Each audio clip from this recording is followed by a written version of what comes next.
कल्याणपुर और गोविंदनगर विधानसभा सीट से जुड़े हुए मतदाताओं के आज के संवाद कार्यक्रम में मंच पर मेरे साथ उपस्थित कानपुर की महापौर श्रीमती प्रमिला पांडे जी, लोकप्रिय सांसद श्री देवेंद्र सिंह भोले जी, जिला प्रभारी और विधान परिषद सदस्य श्री विजय बहादुर पाठक जी, पूर्व जिलाध्यक्ष और विधानसभा के प्रभारी श्री राधेश्याम पांडे जी,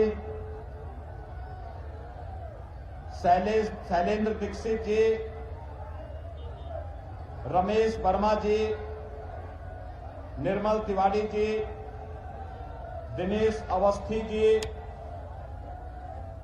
प्रदेश सरकार में मंत्रिमंडल के हमारे सहयोगी मंत्री और कल्याणपुर के लोकप्रिय विधायक और वर्तमान में पुनः प्रत्याशी श्रीमती नीलिमा कटियार जी, गोविंदनगर से लोकप्रिय विधायक और भारतीय जनता पार्टी के प्रत्याशी श्री सुरेंद्र मैथानी जी, भारतीय जनता पार्टी और अन्य संगठनों के सभी पदाधिकारीगण और भारी संख्या में यहां पर उपस्थित मेरे सभी मतदाता भाइयों बहनों, मैं विगत 5 वर्ष पहले भी आपके बीच में यहां पर आया था और भाइयों बहनों, जब 5 वर्ष पहले आया था तब मुझे चारों ओर गंदगी दिखाई दे रही थी। आज मैं अभिनंदन भी करूंगा और धन्यवाद भी दूंगा नीलिमा कटियार जी को भी और सुरेंद्र मैथानी जी को, जिन्होंने हमारे पूर्वांचल के भाई बहनों के लिए यहाँ पर छठ माई का घाट बना करके इसके सुंदरीकरण के कार्य को समयबद्ध ढंग से आगे बढ़ा दिया है। भाइयों बहनों, यही तो आस्था का सम्मान और प्रत्येक व्यक्ति को सुरक्षा की गारंटी कोई दे सकता है तो अब भारतीय जनता पार्टी दे सकती है। याद करिए 2017 के पहले उत्तर प्रदेश के अंदर केवल एक महोत्सव होता था और वो महोत्सव होता था सफाई महोत्सव। सफाई महोत्सव में न राग था, न रंग था, न भाव थी, न कोई भाषा थी। आयोजक स्वयं नहीं समझ पाते थे कि इस महोत्सव का उद्देश्य क्या है और क्यों हो रहा है। लेकिन भाइयों बहनों, आपने देखा होगा आपके यहां छठ माई का घाट का सुंदरीकरण होता है तो अयोध्या में दीपोत्सव का भी आयोजन होता है। मथुरा वृंदावन में रंगोत्सव का आयोजन होता है। काशी में देव दीपावली और प्रयागराज में भव्य कुंभ और दिव्य कुंभ का आयोजन करने का सौभाग्य भी हम लोगों को प्राप्त होता है। भाइयों बहनों, आप याद करिए, आज ही जब मैं आपके यहां सभा में आ रहा था, इससे पहले मैं करहल में, मैनपुरी करहल में मैं वहां सभा का आयोजन कर रहा था और मैं विश्वास के साथ कह सकता हूं कि करहल में होने वाला चुनाव इस बार समाजवादी पार्टी की जमानत को जब्त करने वाला होगा और भारतीय जनता पार्टी को जिताने वाला होगा।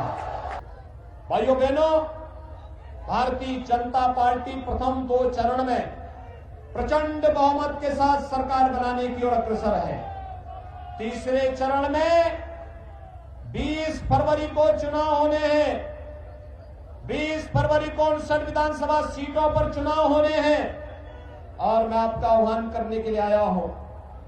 भारतीय जनता पार्टी पिछली बार बिना किसी भेदभाव के प्रदेश के अंदर 25 करोड़ जनता को सुरक्षा देने, 25 करोड़ जनता को विकास की योजनाओं के साथ जोड़ने, 25 करोड़ लोगों को गरीब कल्याणकारी योजनाओं के साथ जोड़ने, प्रदेश की बेटियों को और प्रदेश की बहनों को सुरक्षा प्रदान करने और प्रदेश के अंदर शांति, सौहार्द और समृद्धि का मार्ग प्रशस्त करने की समय अगर अग्रसर हुआ है तो उसके पीछे कारण था कि भारतीय जनता पार्टी ने कानपुर की कल्याणपुर और गोविंदनगर सीट पर विजय प्राप्त की थी।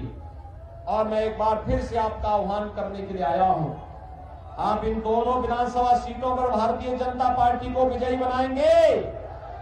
सभी लोग सहमत हैं? याद करना, मुजफ्फरनगर के दंगों के लिए जिम्मेदार व्यक्ति समाजवादी पार्टी के प्रत्याशी बनकर के एक बार फिर आपके बीच आए हैं। देखो, हमने तो अपना काम किया। जिन लोगों ने मुजफ्फरनगर के दंगाइयों का सपोर्ट किया था, सरकार ने अपना काम किया उनके लिए। अब बारी आपकी है कि जो लोग दंगा करवा करके प्रदेश में विकास में बाधक बनते थे, अराजकता पैदा करते थे, उन्हें क्लीन चिट देते थे, उन लोगों को दोबारा विधानसभा में जाने का अवसर कतई मत दीजिएगा। आप सभी सहमत हैं? सभी लोग सहमत हैं? उस पार भी और सड़क के इस पार भी। भाइयों बहनों, दोनों हाथ उठा करके मेरे साथ बोलेंगे, दोनों हाथ उठा करके जहां तक मेरी आवाज जा रही है उस पार के लोग भी दोनों हाथ ला करके बोलेंगे, भारत माता की, भारत माता की, भारत माता की।